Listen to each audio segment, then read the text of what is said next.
Good afternoon, ladies and gentlemen. Welcome to our Techspert Sync Up.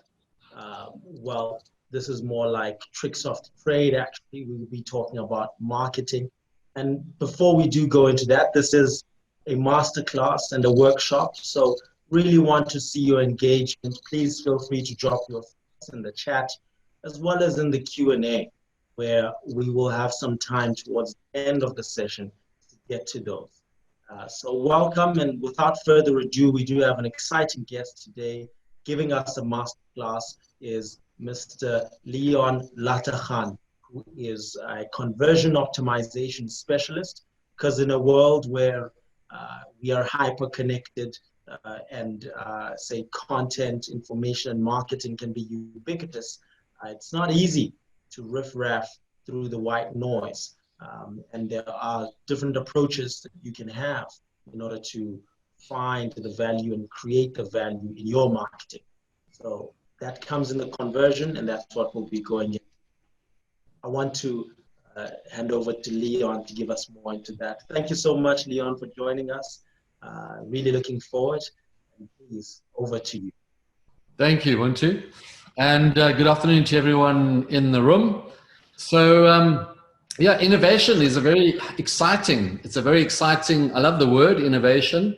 And I think in terms of innovation, people generally see innovation as something really difficult or expensive, when in fact it's the complete opposite if you really think about it.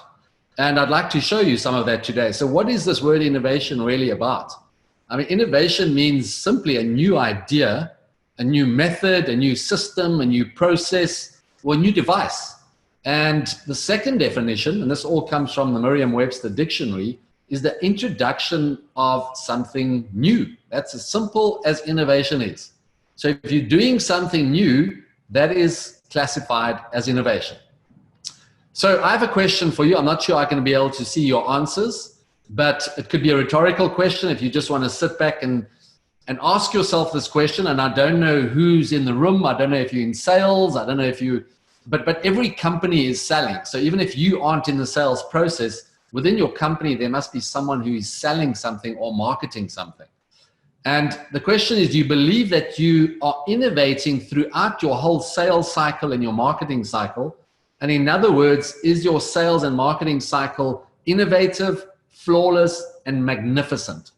Because I can almost tell you now, if you are answering that question, that the answer will be no. Now, how do I know that?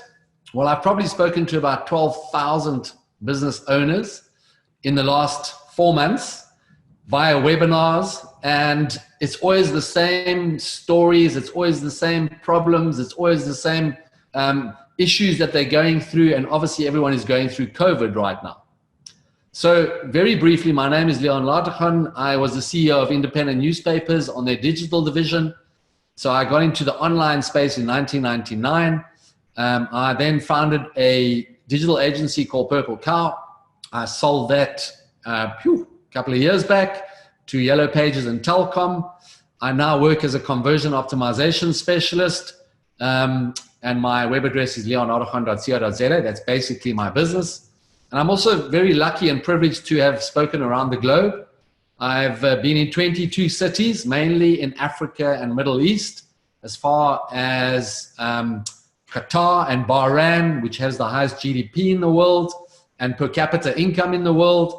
And it's been an amazing journey over the last few years, speaking to entrepreneurs and business owners sitting in the multi-million-dollar bracket, right down to those guys on the side of the street. And in most cases, innovation comes to all of these companies in a very simple way, or simple ways. And I'd like to just basically tell you what my experience has been over these years, speaking, workshopping, coaching, and training over 12,000 businesses. And they all seem to have the same leaking buckets. So they're leaking money, they're leaking revenue, they're leaking customers, they're leaking sales, they're leaking inquiries, just all over the place in their businesses because they're not optimized. They're not improving. They're just running every single day the same as they would run the previous day. So there's not a lot of optimization going on. And in terms of being a conversion optimization specialist, My whole job is to improve what people are doing.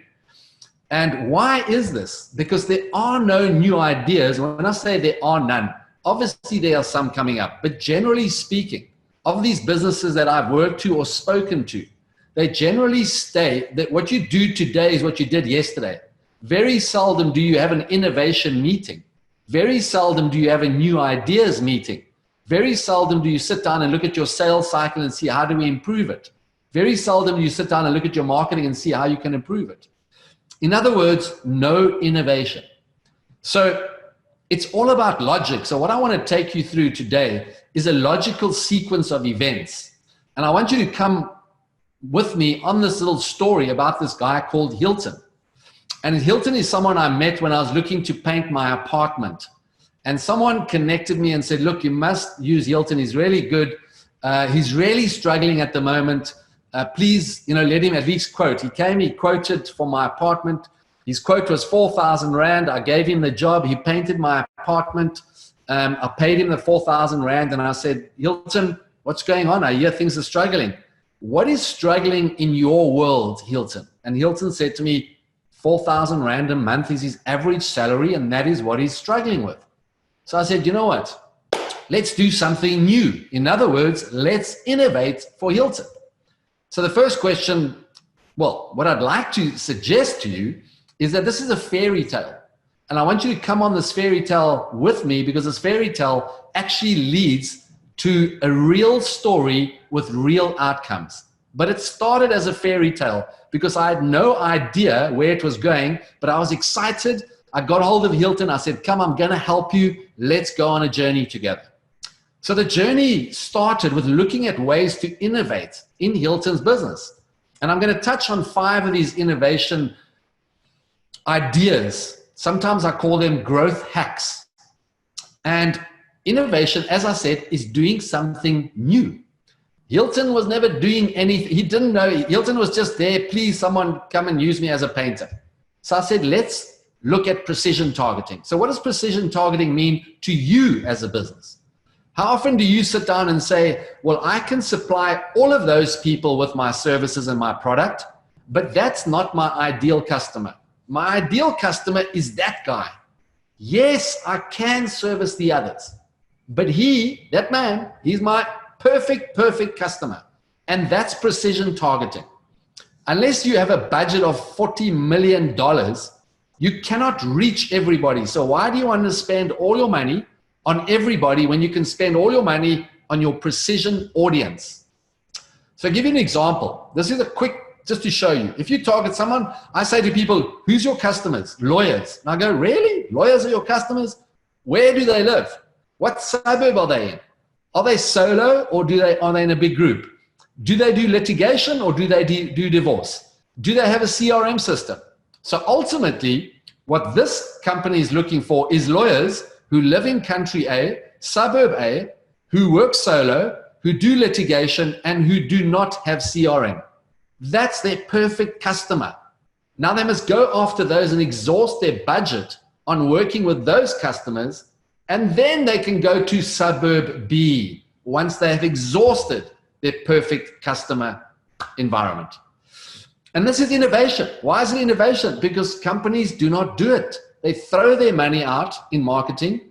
They don't know where they're getting. They don't know what they're measuring. And it's a nightmare. There's a famous saying, I spend money, half of it, I don't know where it's going to. So let me just give you a quick example. I went onto Google, I typed corporate events into Google. And these are the companies that jump up. Here's the company, corporate events.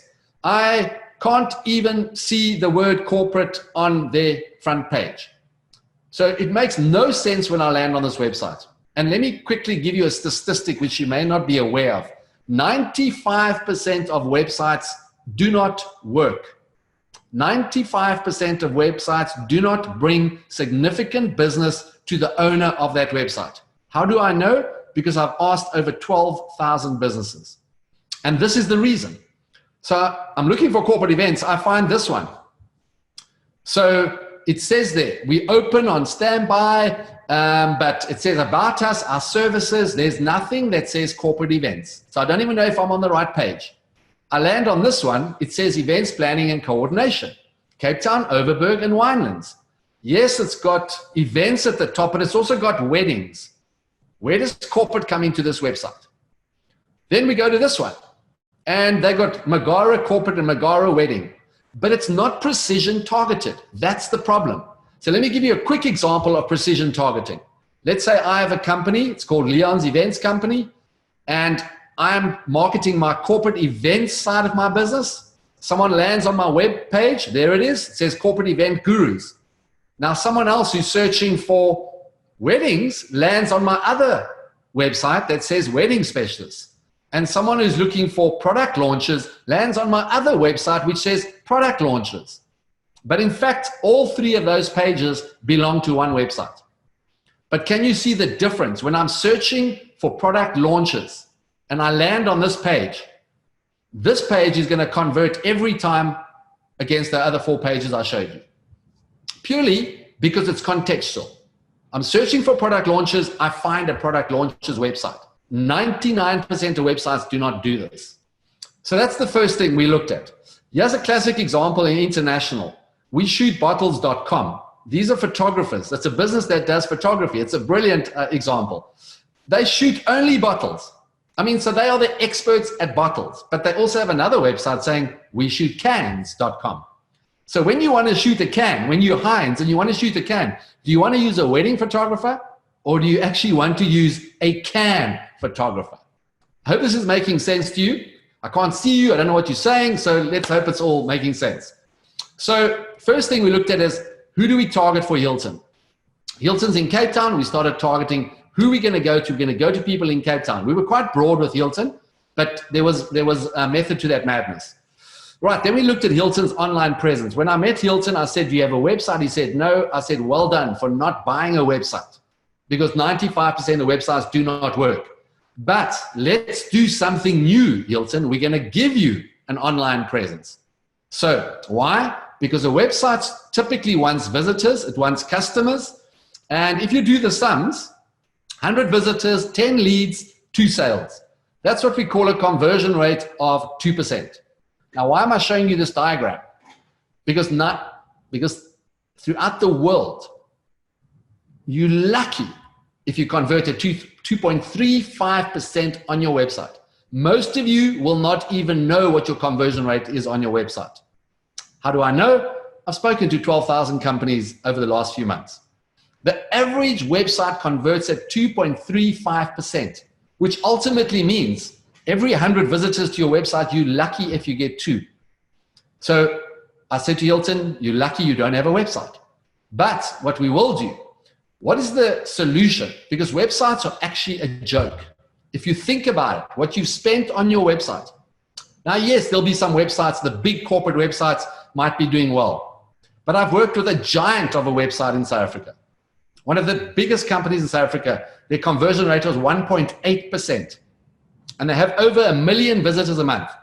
Can you imagine to turn that 1.8 and double it to 3.6? That doubles their turnover of this giant company in South Africa. So what's the solution? It's quite simple. It's called the landing page. It's innovation. And why is it innovation?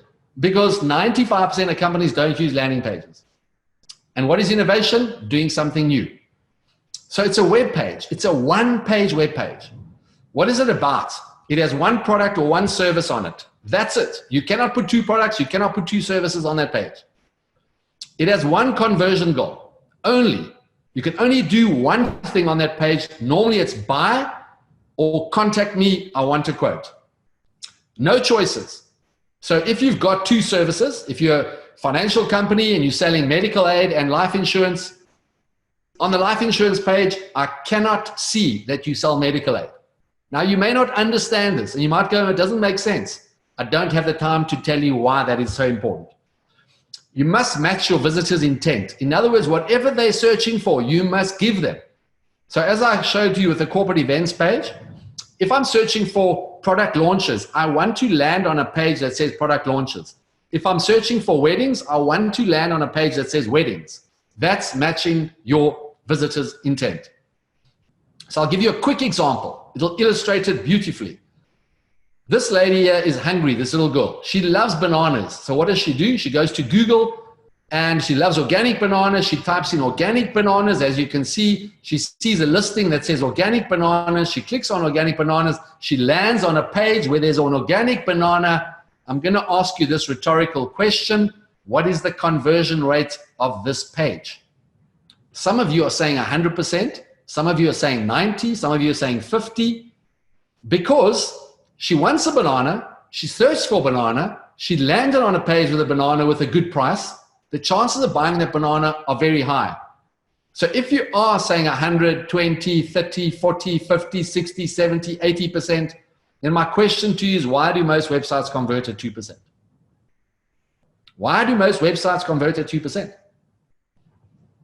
So I've already given you the magic right there and then, because they are websites.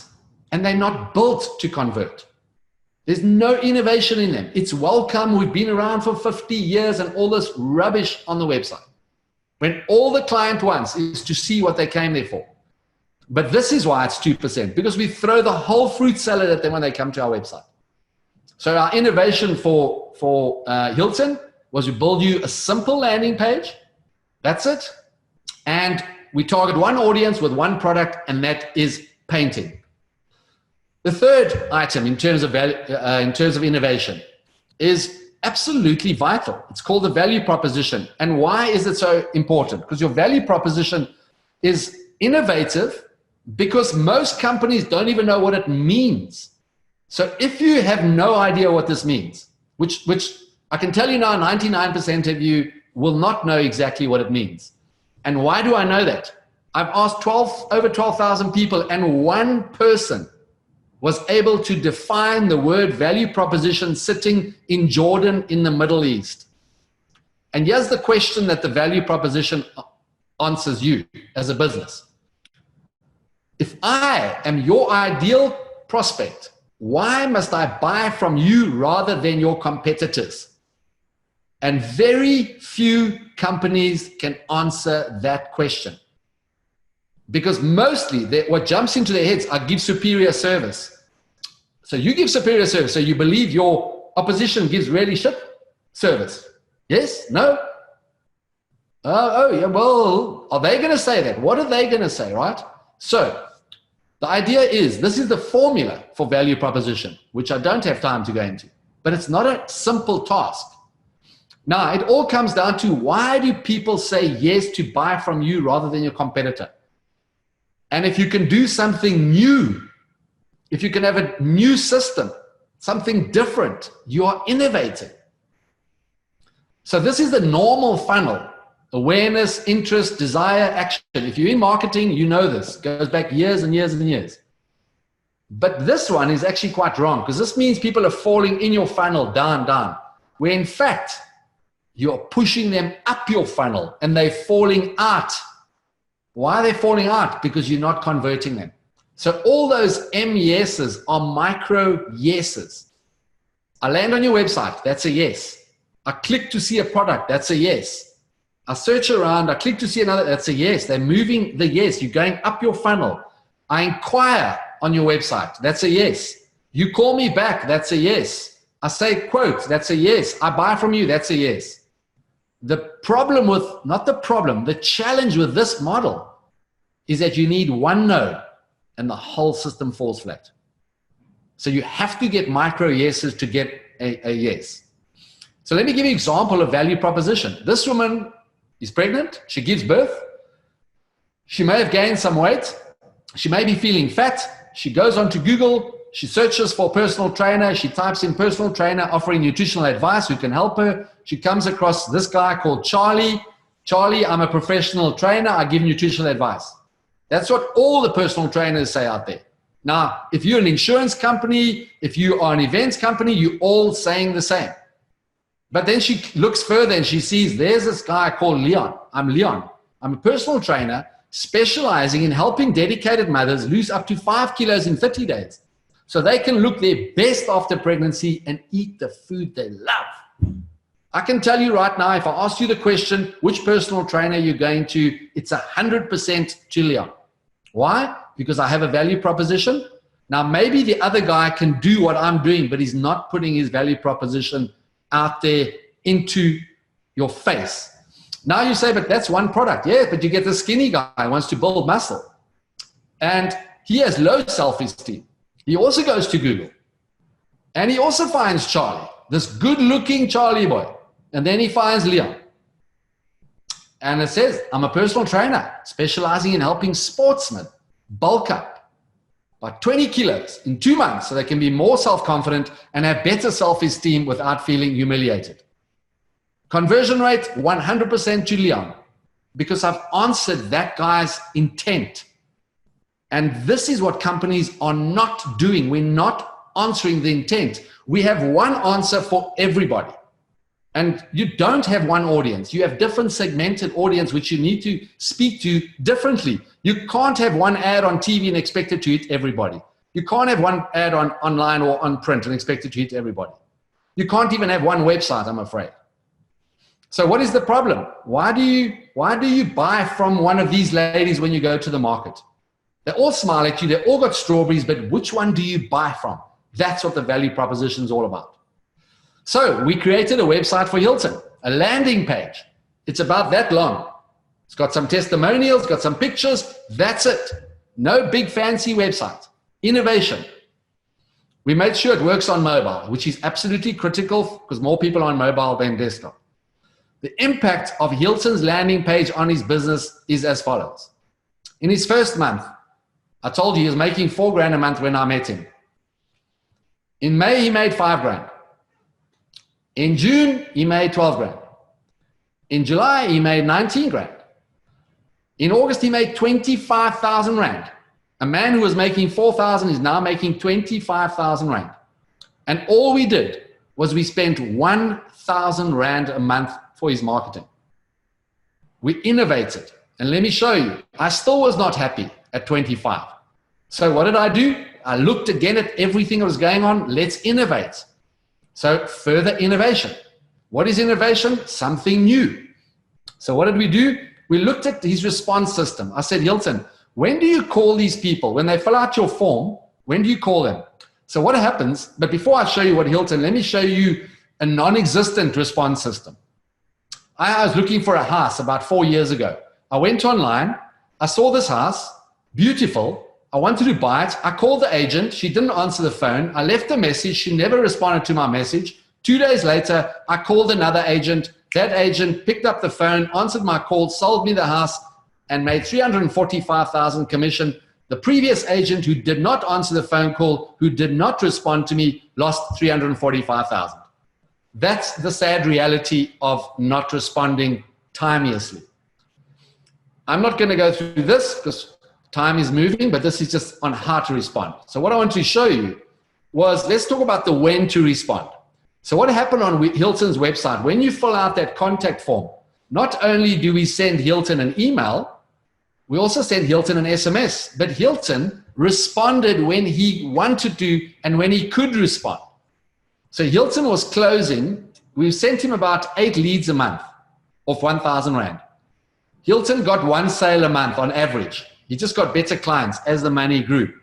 So he was closing at 12.5%. The innovation here, very simple innovation, is I said to him, Hilton, I'm going to respond when someone fills out that form. So when they responded, I got the email and I got the SMS. But look at the next line. I responded within 10 seconds of receiving that SMS. I went, bing, hello, this is Leon from the Paint Boys. And guess what the result was? 8 leads a month, same as Hilton, 4 sales a month. I did not do any sales on the phone call. I went, this is Leon from the Paint Boys. How can I help you? They laughed. They were smiling. They fell off their chair. They couldn't believe that I responded in 10 seconds. Then they start talking about quotes. I go, no, hold on. I'm going to get my man Hilton to phone you in 5 minutes' time. Would that be okay? They go, yes. I got my first micro yes. Then I say to them, I will call you in 10 minutes to make sure Hilton called you. And they start laughing again. And by this stage, they're already loving me. They say yes again.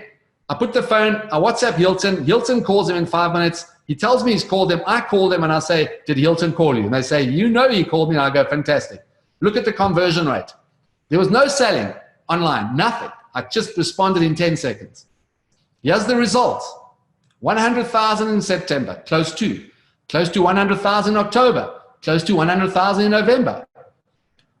He knocked on my door on Christmas. He said, please come outside. There's the house I bought that the agent lost the money. Come outside. Hilton has bought himself a Ford Ranger. What a beautiful story because of simple innovation.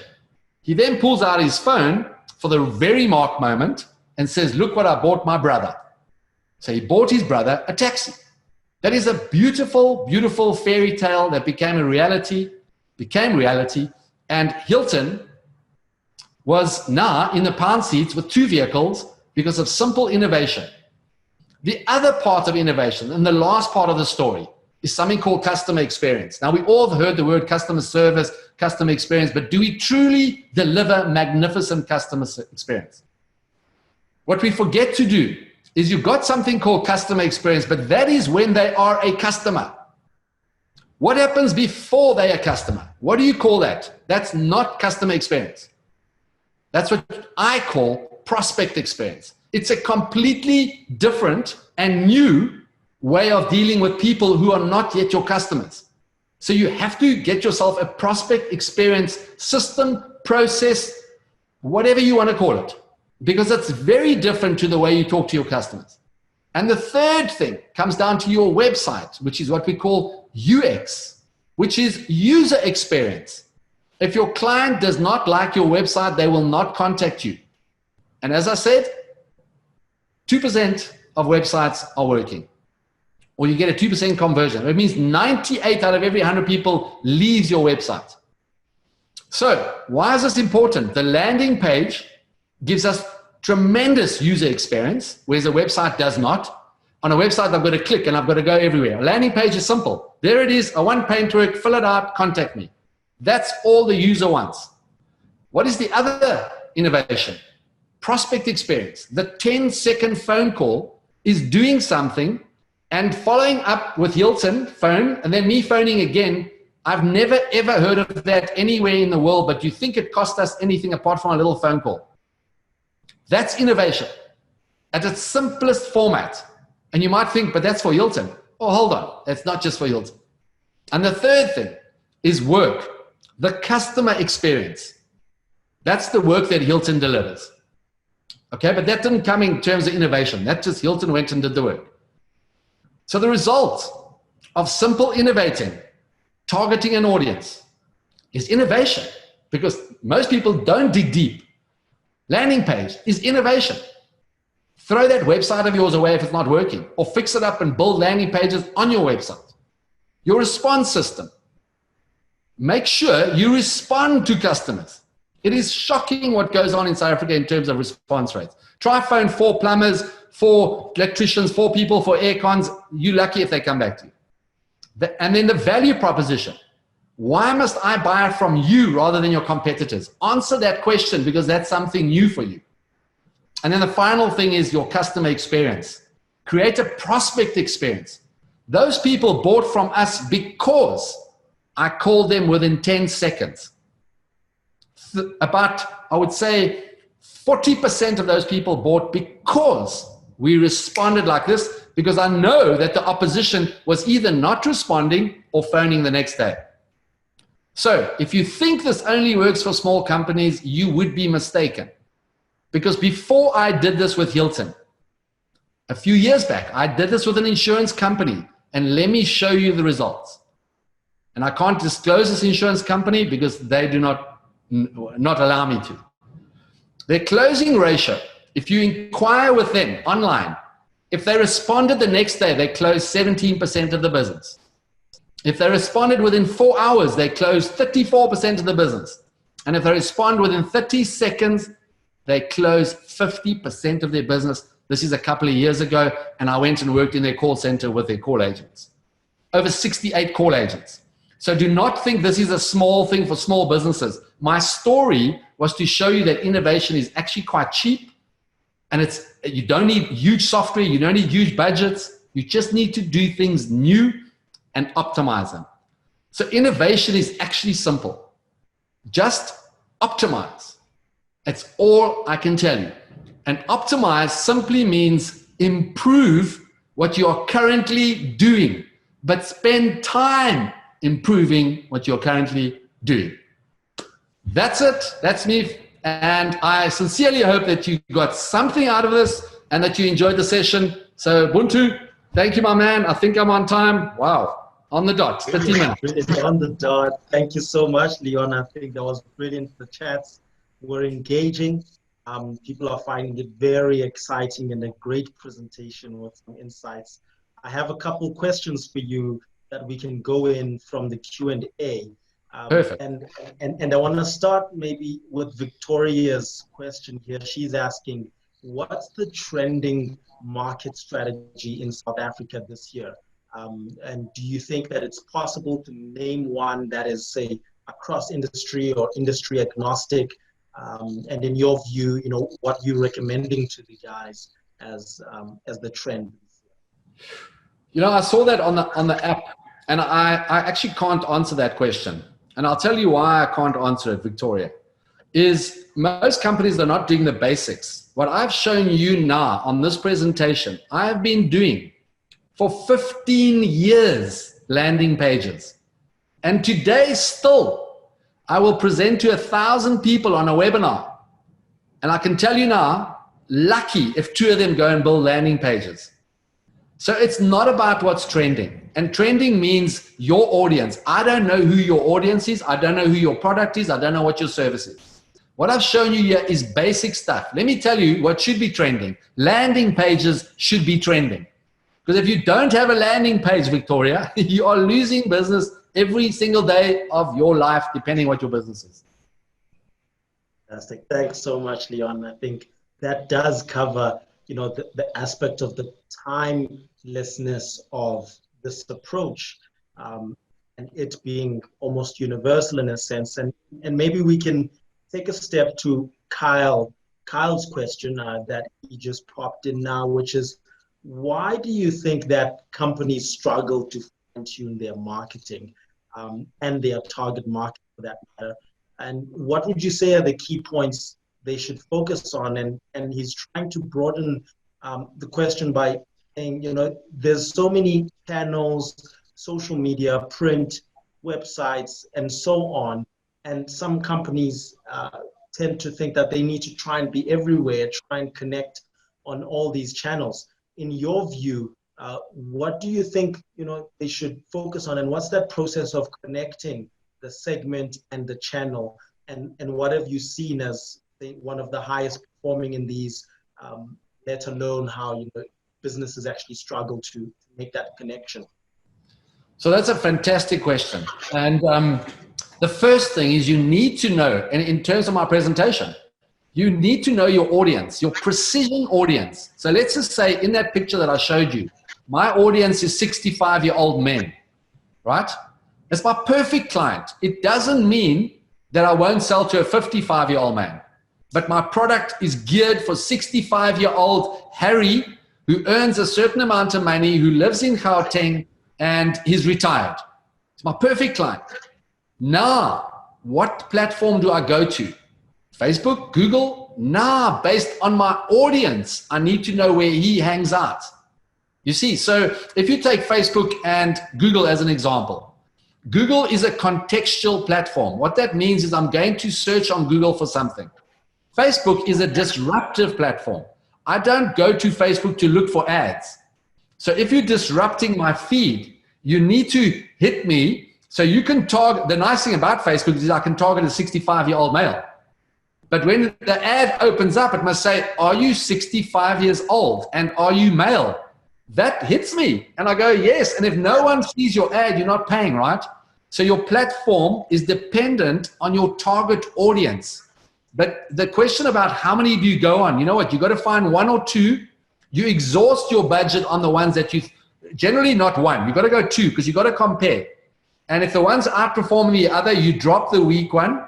You keep the strong one and you go for the second one. Do not think you got to go Facebook, TikTok, Twitter, YouTube all at once. You don't have enough money to go on all of them all at once. Fantastic. Thanks so much for the thoughts there. I think great presentation, the insights, just some of the feedback that's coming in is that really fruitful. And the question, maybe that's a little bit more specific and contextual, if we can, is what's your is from Boy Toko, and she's asking, when he's asking, what would you suggest, Leon, when targeting different segments? For example, they're doing a mobile hairdressing, and they've got two USPs. One is convenience, and the other one is the bespoke element of the hair service they provide, because they do a profile and a hair test. So should they, in these two USPs, try to create a different channel and segment for both of them, and communication channel to try and optimize each of the USPs? No, the USP, that they must take those two USPs and put them into one value proposition. So, and get yourself a landing page. That's all you need, a one-page website. I think you said mobile hairdresser, right? Yeah. Yeah, and it's an app. Yeah. Okay. So, and it's an app. Yeah. So okay. Mobile hairdressing app. So you could use the landing page as your download, right? So you could go market your landing page on Facebook.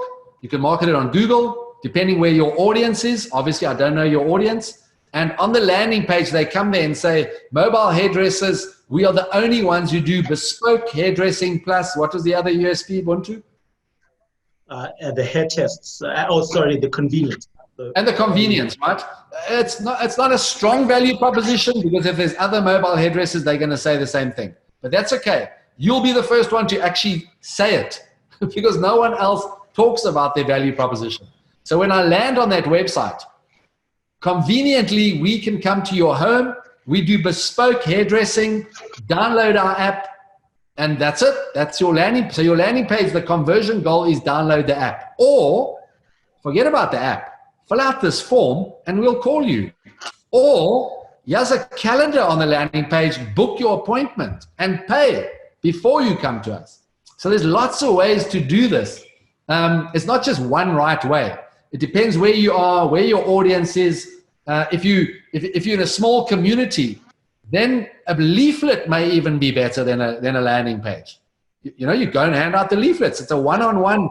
You walk up to people and you go, hi, do you live in the area? Yes, here's my leaflet. We do customized bespoke hairdressing, and we do it conveniently at your home. And they go, thank you. You say, can I have your email and your phone number? And I'll drop you in our WhatsApp group, let you know if we have specials. And that could be depending, once again, where your business is. Fantastic. Thank you so much, Leon. Brilliant responses there. And it's also clear that, you know, it's a timeless and universal approach on that targeting and keeping it simple. And so maximizing on that user experience and how they're interfacing with the business. And maybe for the last question is say, and more of an advice in closing in our session here as we come to the end, is looking forward into the future.